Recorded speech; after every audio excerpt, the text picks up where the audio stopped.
नमस्कार दोस्तों, क्या आपने कभी सोचा है कि जिस लोकतंत्र पर हमें गर्व है उस लोकतंत्र की जड़ें कुछ लोग किस तरह खोखली कर रहे हैं। उत्तराखंड में इन दिनों पंचायत चुनाव हो रहे हैं, लेकिन ये चुनाव एक लोकतांत्रिक प्रक्रिया कम और एक सस्पेंस थ्रिलर ज्यादा बन गया है। जहां एक तरफ दो वोटर लिस्ट में दर्ज प्रत्याशी मैदान में डटे हुए हैं, तो वहीं दूसरी तरफ आस्था के नाम पर सड़कों पर अराजकता का सैलाब दिख रहा है और सरकारें या तो सो रही हैं या फिर फूल बरसाने में व्यस्त हैं। आज हम बात करेंगे उत्तराखंड के पंचायत चुनाव में उठे भारी विवादों की, कांवड़ यात्रा की आड़ में बढ़ती गुंडागर्दी की और ऑपरेशन काल नेवी के नाम पर हो रही ताबड़तोड़ गिरफ्तारियों की। इस पूरे एपिसोड में हम सिर्फ सवाल नहीं उठाएंगे, बल्कि आपको उन कानूनों और तथ्यों से भी रूबरू कराएंगे जिन्हें जानना आपका हक है। तो चलिए शुरू करते हैं।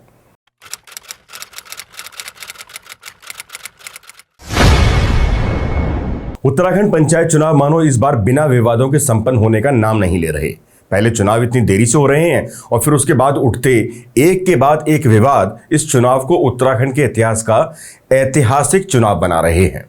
पहले ही मुश्किलें कम थीं कि अब एक नई मुसीबत पंचायत चुनाव लड़ने वाले प्रत्याशियों को लेकर खड़ी होती दिखाई दे रही है। या ये कहें कि पंचायत चुनाव में भागीदारी करने वाले सैकड़ों प्रत्याशियों पर खतरे की तलवार मंडरा रही है। दरअसल उत्तराखंड पंचायत चुनाव में 500 से ज्यादा चुनाव प्रत्याशी यानी जो चुनाव लड़ रहे हैं उनके नाम दो वोटर लिस्ट में दर्ज पाए गए हैं, यानी एक व्यक्ति और दो जगह वोट डालने का हक। ये कोई फिल्म की कहानी नहीं, बल्कि उत्तराखंड के पंचायत चुनाव की रियल स्टोरी है। उत्तराखंड में पंचायत चुनाव नजदीक हैं और इसी बीच वरिष्ठ पत्रकार शक्ति सिंह बर्थवाल ने राज्य निर्वाचन आयोग को कुछ अहम विस्फोटक दस्तावेज सौंपे हैं। एक लिस्ट जिसमें 500 से ज्यादा ऐसे प्रत्याशियों के नाम हैं जो 2 या उससे ज्यादा निर्वाचन क्षेत्रों की वोटर लिस्ट में मौजूद हैं। शक्ति सिंह बर्थवाल वही शख्स हैं जिनकी याचिका पर हाईकोर्ट ने 2 जगह वोटर होने को अपराध माना है और कहा है कि अगर उनके पास ऐसी शिकायतें आती हैं तो सुनवाई जरूर करेंगे। अब जरा सोचिए कि जब आम नागरिक का नाम 2 वोटर लिस्ट में हो तो वो गुनाह होता है, तो फिर चुनाव लड़ने वालों को ये छूट क्यों? क्या ये कोई बहुत बड़ा खेल चल रहा है जिसके लिए इस तरह की अनदेखी हो रही है? बर्थवाल ने सिर्फ शिकायत नहीं की, बल्कि उन्होंने निर्वाचन आयोग को भी याद दिलाया कि उत्तराखंड हाईकोर्ट ने 11 जुलाई 2025 को एक बेहद साफ आदेश दिया था। उस आदेश में कोर्ट ने कहा था कि ऐसे प्रत्याशियों को दी गई छूट पूरी तरह अस्वीकार्य है। यहां तक कि 6 जुलाई के एक और फैसले में कोर्ट ने आयोग के आदेश को उत्तराखंड पंचायती राज अधिनियम 2016 की धारा 9(6) और 9(7) का उल्लंघन बताया है। मतलब जो हो रहा है वो कानून के खिलाफ है। अब शक्ति सिंह बर्थवाल ने आयोग को सीधे तौर पर चेतावनी दी है कि अगर समय पर कार्रवाई नहीं हुई तो वो कोर्ट में कंटेम्प्ट ऑफ कोर्ट यानी अवमानना याचिका दायर करेंगे। और उनके पास सिर्फ बातें नहीं बल्कि सबूत भी हैं, जिन्हें उन्होंने विभिन्न जिलों के रिटर्निंग ऑफिसर से इकट्ठा किया है। यहां हम दर्शकों के लिए ये बता दें कि एक ही व्यक्ति का नाम 2 अलग अलग निकायों की मतदाता सूची में होना न सिर्फ अवैध है बल्कि आपराधिक कृत्य भी माना जाता है। भारत के कानून में इसे लेकर बाकायदा सजा तय है। एक व्यक्ति का नाम 2 वोटर लिस्ट में होना representation of the people act 1950 की धारा 17 और 18 के तहत प्रतिबंधित है। Representation of the people act 1951 की धारा 125A और आईपीसी की धारा 420 व 171F के तहत दंडनीय अपराध है। अगर यह सिद्ध हो जाए कि किसी व्यक्ति ने जानबूझकर 2 जगह नाम दर्ज कराए तो ये धोखाधड़ी की श्रेणी में आ सकता है। इसकी सजा 7 साल तक की कैद और जुर्माना हो सकती है। सवाल यह है कि उत्तराखंड का अपना पंचायती राज एक्ट है जिसके अनुसार निकाय का वोटर पंचायत में चुनाव में प्रतिभाग नहीं कर सकता। फिर भी ऐसे प्रत्याशी मैदान में हैं जिनके दोनों जगह पर नाम है, लेकिन चुनाव आयोग ने कुछ गिनती के लोगों का छोड़ अन्य किसी का नामांकन रद्द क्यों नहीं किया और फिर कुछ लोगों का भी क्यों किया गया? इसको लेकर तरह तरह के सवाल फिजाओं में तैर रहे हैं। कोर्ट के आदेश के बाद भी बड़ी संख्या में 2 जगह वोटर वाले प्रत्याशी मैदान में हैं, लेकिन चुनाव आयोग इनको चुनाव लड़ने से अभी तक रोक नहीं रहा है, जबकि चुनाव आयोग की जिम्मेदारी बनती है कि वो इस पर सख्त कार्रवाई करे, नहीं तो कानून का मजाक बनेगा और लोकतंत्र की जड़ें कमजोर होंगी। अब भले चुनाव आयोग कुछ ना करे, लेकिन पत्रकार शक्ति सिंह बर्थवाल साफ कह चुके हैं कि अगर कार्रवाई नहीं हुई तो वो कोर्ट में ये मामला लेकर जरूर जाएंगे। कुल मिलाकर इसके दायरे में आने वाले ऐसे उम्मीदवारों के लिए संकट अभी टला नहीं है। अब ये भी थोड़ा जान लेते हैं कि फिलहाल किन प्रत्याशियों की कुर्सी पर संकट के बादल मंडरा रहे हैं। दरअसल उत्तराखंड में पंचायत चुनाव में 22,000 से ज्यादा उम्मीदवार निर्विरोध जीत चुके हैं, लेकिन इसके बाद शक्ति सिंह बर्तवाल ने राज्य निर्वाचन आयोग को 500 नेताओं की लिस्ट थमा दी, जिनके नाम 2-2 वोटर लिस्ट में हैं, यानी एक साथ शहरी और ग्रामीण क्षेत्रों में। 2016 के पंचायती राज एक्ट की धारा 9(6) और 9(7) के तहत कोई व्यक्ति अगर 2 जगह वोटर है तो पंचायत चुनाव लड़ने के लिए अयोग्य है, लेकिन इसके बावजूद भी रिटर्निंग ऑफिसर्स ने उनकी नॉमिनेशन स्वीकार कर लिए। अब ऐसा क्यों किया गया, ये जानकारी तो चुनाव आयोग ही दे सकता है। इन 500 नेताओं की लिस्ट में कई बड़े नेता शुमार हैं, जैसे सोना सजवाण जो टिहरी की पूर्व जिला पंचायत अध्यक्ष रह चुकी हैं। उनका भी नाम 2 जगह बताया जा रहा है, जबकि यहां वो निर्विरोध जीत चुकी हैं, लेकिन अब हाई कोर्ट का खतरा मंडरा रहा है। ऐसे में शायद अब बीजेपी भी उनसे दूरी बना ले। इस लिस्ट में दूसरा नाम आता है बेला तौलिया का, नैनीताल की पूर्व अध्यक्ष। इनका नाम भी हल्द्वानी शहरी और ग्रामीण लिस्ट दोनों में है। ऐसे में इन पर भी तलवार लटक रही है। एक अन्य नाम है रजनी भंडारी जो चमोली से हैं। पहले कांग्रेस में थी, अब बीजेपी में हैं। पति राजेंद्र भंडारी उपचुनाव हार चुके हैं। बीजेपी ने इनको पहले ही समर्थित उम्मीदवार नहीं बनाया था। ऐसे में अब बीजेपी का साथ शायद ही इनको मिल पाए। एक और नाम है महेंद्र राणा जो कलजीखाल ब्लॉक से आते हैं। इनका नाम भी देहरादून नगर निगम की वोटर लिस्ट में है। इसके अलावा नीलम बिष्ट, इशिता सजवाण, दोनों के नाम भी 2 जगह की वोटर लिस्ट में बताए जा रहे हैं। ये हाल ही में बीजेपी में शामिल हुई थी, लेकिन अब फंस गई हैं। इन सब के खिलाफ क्लियर सबूतों के साथ शिकायत दर्ज हो चुकी है। मतलब कुर्सी और राजनीति दोनों खतरे में हैं। अब यही एक मामला देख लीजिए। हाई कोर्ट ने पंचायत चुनाव के दौरान टिहरी जिले की ग्राम प्रधान प्रत्याशी कुसुम कोठियाल के नामांकन रद्द करने के आदेश पर बुधवार को रोक लगा दी थी। कुसुम कोठियाल का नामांकन उनके घर में शौचालय न होने के आधार पर निरस्त किया गया था, जिसे उन्होंने हाई कोर्ट में चुनौती दी थी। मुख्य न्यायाधीश जी नरेंद्र न्यायमूर्ति आलोक महारा की खंडपीठ ने राज्य चुनाव आयोग को निर्देश दिए कि शीघ्र उनकी याचिका पर कार्रवाई करते हुए चुनाव चिन्ह उनको जारी किया जाए। सुनवाई के दौरान आयोग की ओर से बताया गया कि कुसुम कोठियाल का नामांकन पत्र भरा गया था और उसकी जांच भी की गई। जांच में पाया गया कि उनके नामांकन पत्र में उल्लेखित शपथ पत्र सही नहीं था, इसलिए कमेटी ने नामांकन को रद्द किया था।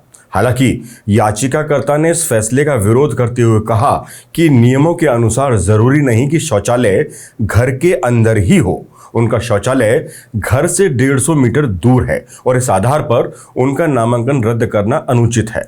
कुसुम कोठियाल ने याचिका में कहा कि वे ग्राम प्रधान पद के लिए चुनाव लड़ रही हैं, लेकिन चुनाव आयोग ने गलत तरीके से उनका नामांकन निरस्त कर दिया। उन्होंने हाईकोर्ट से अनुरोध किया था कि उनका नामांकन पुनः बहाल किया जाए, जिसे अदालत ने मंजूर कर लिया। एक और फैसला चुनाव आयोग का कोर्ट ने बदला है। जौनपुर के सखलाना के भूतसी जिला पंचायत सीट पर निर्विरोध जीत को रद्द किया गया है।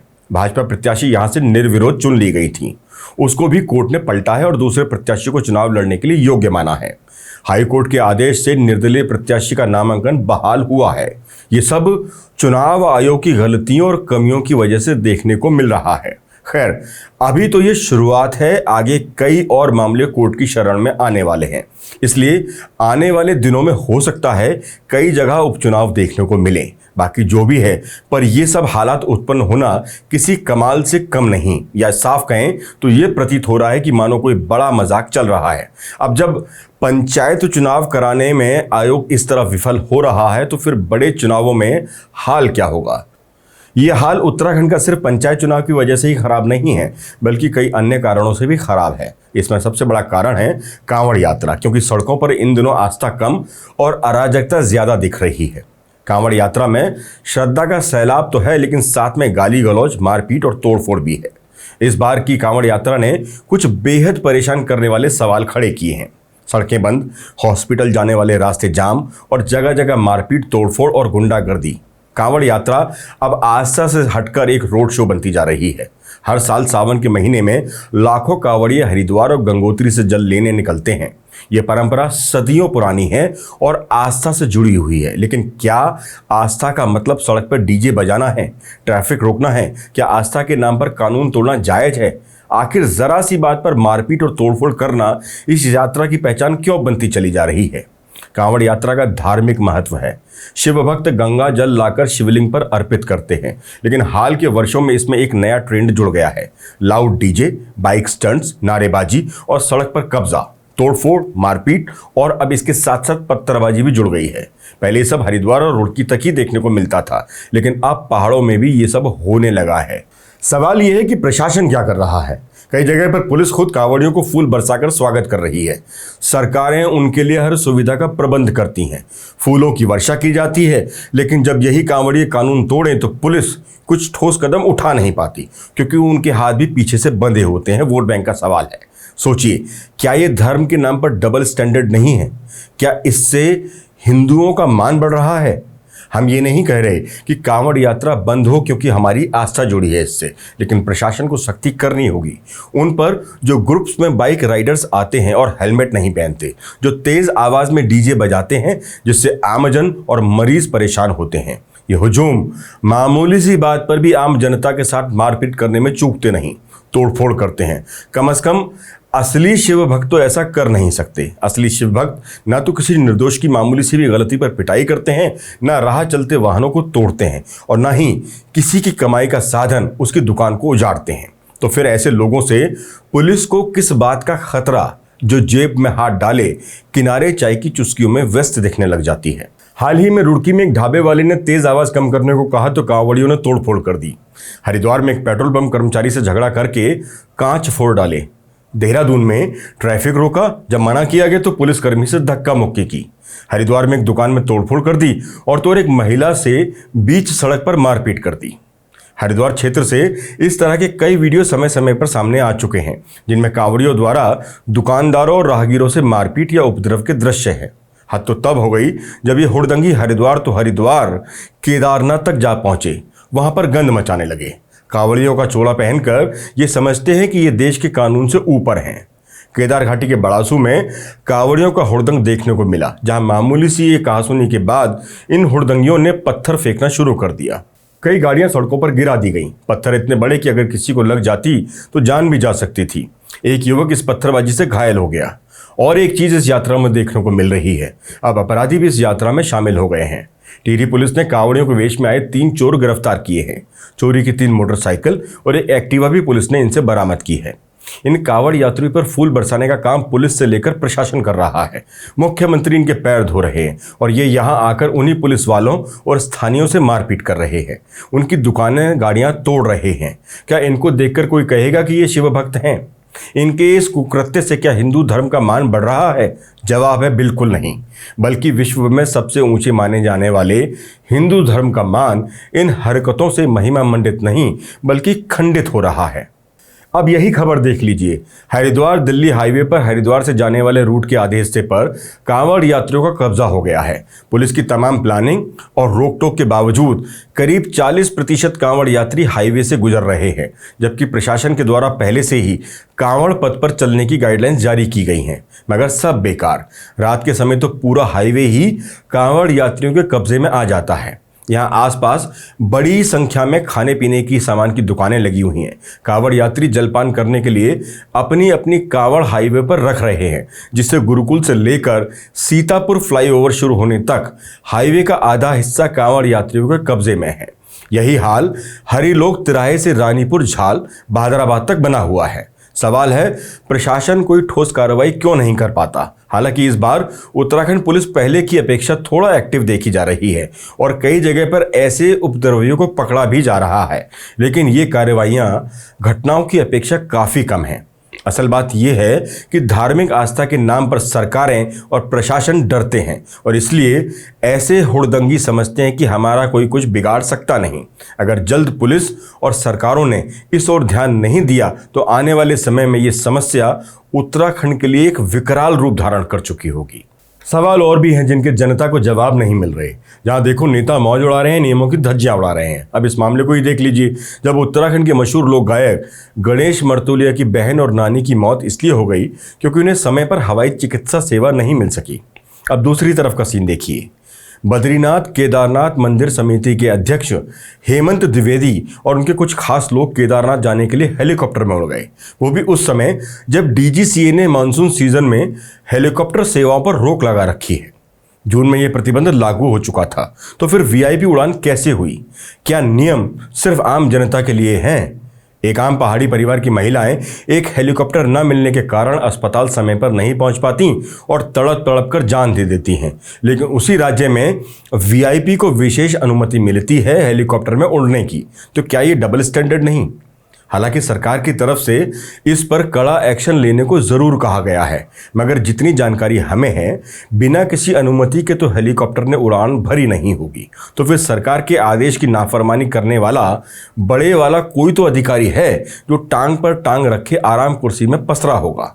आखिर क्यों सरकार अभी तक उसको उसकी आराम कुर्सी से हिला नहीं पाई और उसके किए का दंड दे नहीं पाई? इस पर आप सभी कमेंट बॉक्स में अपने विचार जरूर लिखेंगे तो शायद सरकार के अधिकारियों के कान में जमी गंध साफ हो सके और उन्हें ठीक से सुनाई दे सके।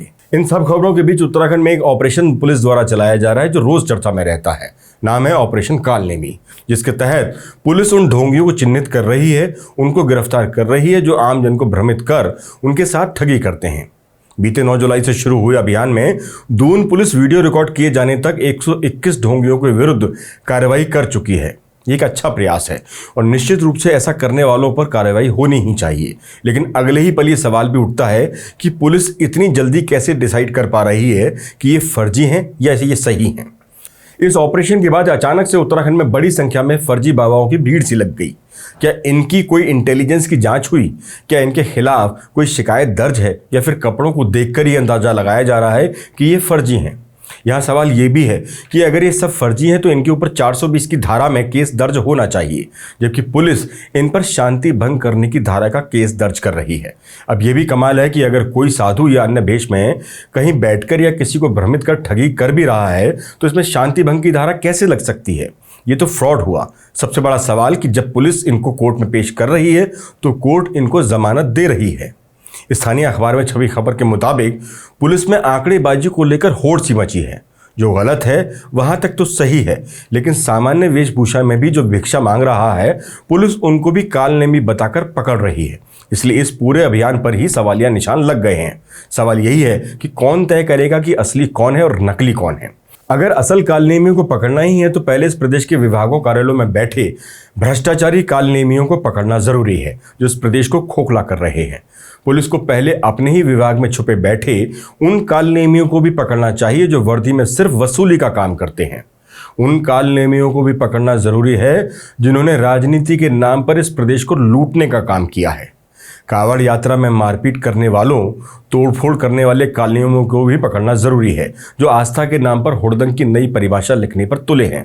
तब कहीं जाकर इस प्रदेश की आबो हवा साफ हो पाएगी। कालनेमी का जिक्र चल ही रहा है तो चलिए पेयजल निगम की तरफ चल पड़ते हैं। पेयजल निगम के प्रभारी मुख्य अभियंता सुजीत कुमार विकास को निलंबित कर दिया गया है। उन पर फर्म को काम दिलाने के बदले अपनी पत्नी की फर्म के बैंक खाते में पैसा जमा कराने का आरोप है। निलंबन के आदेश में सुजीत कुमार के सत्कर्मों का विस्तृत रूप से जिक्र किया गया है। उन पर यह भी आरोप है कि मात्र कुछ सालों की नौकरी के दौरान ही उन्होंने सैकड़ों करोड़ रुपए की संपत्ति जोड़ ली है। जानकारों का कहना है कि उत्तराखंड में कुछ ही समय में करोड़ों की संपत्ति के वो मालिक बन बैठे हैं। आरोपी की झड़ी यही नहीं रुकी। उनके ऊपर देहरादून के ईस्ट होप टाउन में 20 बीघा जमीन, राजपुर रोड पर 2.5 बीघा जमीन, अंसल ग्रीन में प्लॉट, सहस्त्रधारा रोड पर प्लॉट, डालनवाला में 2 मकान तब खरीदने के आरोप हैं जब उत्तराखंड के मुख्य सचिव आनंद वर्धन का कहना है कि उत्तराखंड का कोई कर्मचारी या अधिकारी सरकार से पूछे बिना 5,000 रुपये से अधिक का सामान भी नहीं खरीद सकता। ऐसे में उत्तराखंड के मुख्य सचिव आनंद वर्धन की जिम्मेदारी बन जाती है कि उनके सामने सुजीत कुमार द्वारा इतने कम समय में उत्तराखंड के भू कानून को ठेंगे पर रखकर जिस प्रकार खुद और पत्नी के नाम पर उत्तराखंड में जमीनें खरीदी गईं, जैसा कि उन पर आरोप है, तो क्या ये सिद्ध होने पर वो सब सरकार में निहित होंगी? अगर आरोप सिद्ध हुए तो क्या उनकी बर्खास्तगी होगी? क्या उनकी गिरफ्तारी होगी? खैर, इन सब निराश करने वाली खबरों के बीच एक खबर इस प्रदेश के उन होनहार युवाओं के लिए भी सीख बनी है जो अभावों के कारण हार मान लेते हैं। ये कहानी है केदारनाथ में खच्चर से सामान ढोने वाले अतुल कुमार की। उत्तराखंड के रुद्रप्रयाग जिले के छोटे से गांव बीरो देवल से निकलकर आईआईटी मद्रास तक का सफर तय करने वाले इस युवा की, जिसने साबित कर दिया कि हालात चाहे कितने भी कठिन क्यों ना हो, मेहनत और हौसला कभी हार नहीं मानते। अतुल का बचपन बेहद सामान्य रहा। उसके माता पिता आज भी केदारनाथ धाम में खच्चर और घोड़े चलाकर यात्रियों का सामान ढोते हैं। परिवार की आर्थिक स्थिति कमजोर थी, इसलिए स्कूल की पढ़ाई के साथ साथ अतुल भी हर साल केदारनाथ में खच्चर से सामान ढोने का काम करता था ताकि अपनी पढ़ाई का खर्च निकाल सके। लेकिन मुश्किलें कभी उसके सपनों के आड़े नहीं आईं। अतुल ने 10वीं में 94.8% और 12वीं में 92.8% अंक हासिल किए और जिले में टॉप रैंक पाई। आज वो हेमवती नंदन बहुगुणा गढ़वाल विश्वविद्यालय श्रीनगर से बीएससी अंतिम वर्ष के छात्र हैं। गांव में न कोचिंग थी और न ही अच्छी किताबें। उसने केदारनाथ यात्रा में जो पैसे कमाए उनसे किताबें और मोबाइल डेटा रिचार्ज किया। नेटवर्क और बिजली की दिक्कतों के बावजूद वो रात दिन जुटा रहा।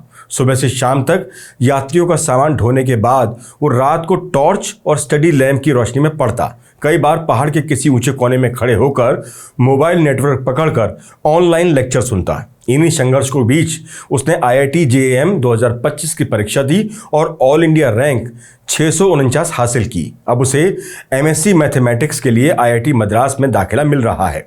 ये उपलब्धि सिर्फ अतुल की नहीं बल्कि हर उस युवा की है जो सीमित संसाधनों के बावजूद बड़े सपने देखने की हिम्मत रखता है। अतुल कहते हैं, मेरे माता पिता ने हमेशा कहा कि कोई काम छोटा नहीं होता, लेकिन पढ़ाई से ज़िंदगी बदल सकती है। मैंने वही किया। अब मेरा सपना है कि मैं गणित में रिसर्च करूं और पहाड़ के बच्चों के लिए एक कोचिंग सेंटर खोलूं ताकि वो भी बड़े सपने देख सकें।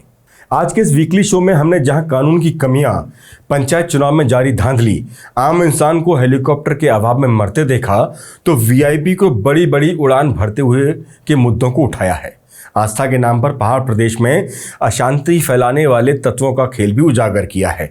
तो कैसे अभाव भरी जिंदगी में जूझते हुए अपने सपनों को पूरा किया जाए उसकी भी मिसाल रखी है। बस अब आपकी बारी है इन सभी मुद्दों पर सही गलत को सिद्ध करने की, क्योंकि आप ही लोकतंत्र हैं और इसको बचाए रखना भी आपकी ही जिम्मेदारी है। तो लिखिए अपने जवाब और भेज दीजिए कमेंट बॉक्स के जरिए ताकि सिस्टम की आंख खुल सके। हमारा काम है सवाल पूछना और आपको जानकारी देना। आपका काम है सोचना, समझना और ज़रूरत पड़े तो आवाज़ उठाना। अगर आपको ये वीडियो पसंद आया हो तो लाइक, शेयर और सब्सक्राइब ज़रूर करें ताकि हमें इस तरह के जनहित की बातें आप तक पहुंचाने के लिए हिम्मत मिलती रहे। मिलते हैं अगले वीडियो में। तब तक के लिए जय हिंद, जय उत्तराखंड।